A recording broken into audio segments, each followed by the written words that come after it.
Ahoj, dnes ti ukážem ďalší look zo štadiónu, je to druhý look v poradí a je to trošku drsnejšie, lebo je to army look, takže bude tam veľa zelenej, veľa kamienkov a nejaké zbranie.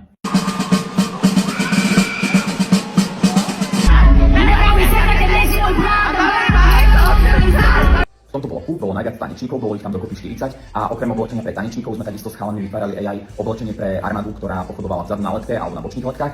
A okrem tohto sme teda vytvárali ešte aj na 3D tlačiarni zbrane a takisto náboje, ktoré mala Sima ako také dva veľké nábojové pásy cez seba, cez prsia aj švert na chrbát.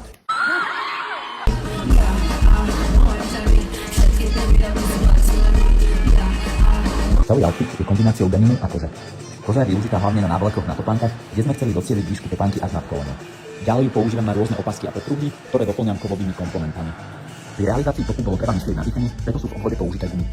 Popruhy na náboje sú kožené a v nich sú zasunuté jednotlivé náboje. Celý tento popruh je potiahnutý denimom.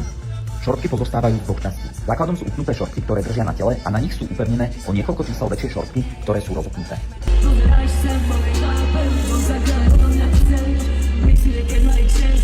Pre efekt zväčšeného zadku sme použili 3D vrecka, v ktorých je ukrytý inír. Inír je tá krabička, vďaka ktorej si ma počuje, čo spieva.